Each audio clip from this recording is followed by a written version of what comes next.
रविकांत बाबू जोगे बाबा कटनी चचैले न चटनी मन लगल औरा मोहे में है गे।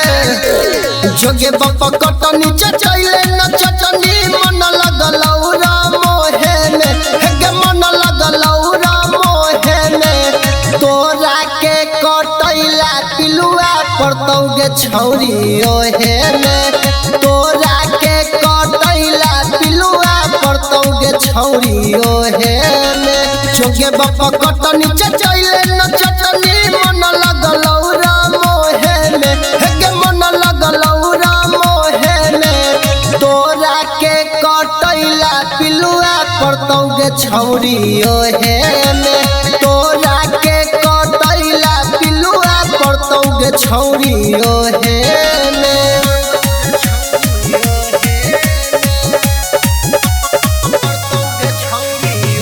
presented by Namuna Music। प्यार करे के कहियो न मौका देनी, खाली बाबू सुन कही हमरा धोखा देनी।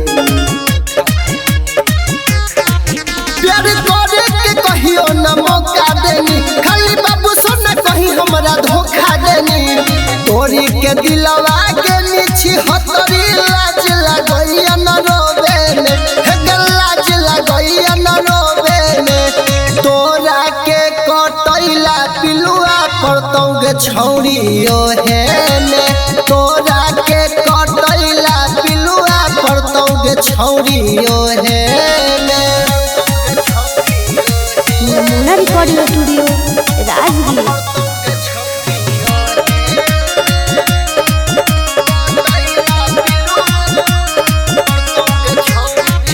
खाली देखा देखी कैला से न कुछ होतौ गे, जब ले दे मीना गे छौरी मन खुश होतौ गे। खाली देखा देखी कैला से न कुछ होतौ गे, जब ले दे मीना गे छौरी मन खुश होतौ गे।